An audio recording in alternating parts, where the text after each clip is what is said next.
Well, welcome to the second week of Advent. We're focusing on this theme of preparation this week, and it's honestly something I find very easy to think about.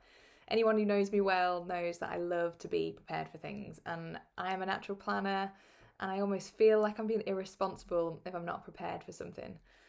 But this year, I felt God invite me just to look again at what it means to prepare with Him. If you're anything like me, it's so easy to get lost in our plans.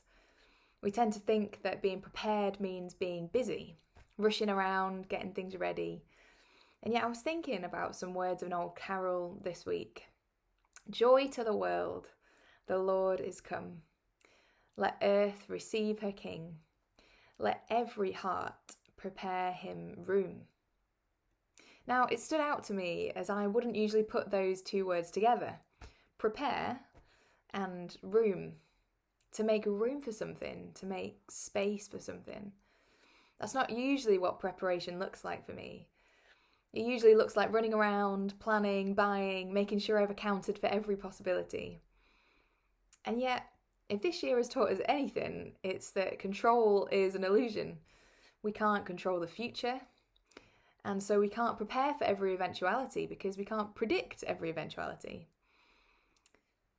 So does this mean we just sit back and do nothing, tap out of life's plans and sort of let life happen?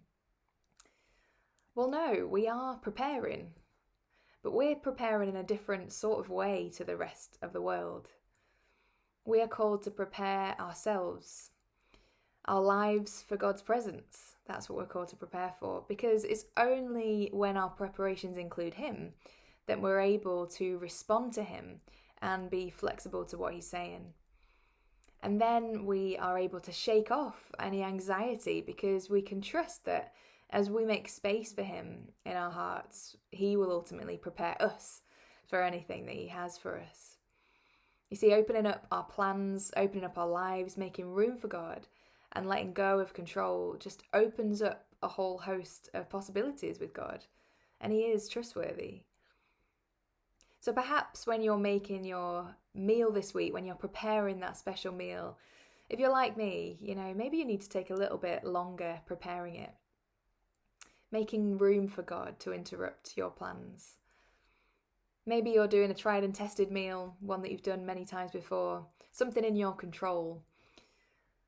But what if we learn in these small ways as we make meals to invite God into that plan? Maybe you'll be inspired to add an extra spice which completely changes the dish, or maybe you'll be inspired to draw your kids into the cooking process.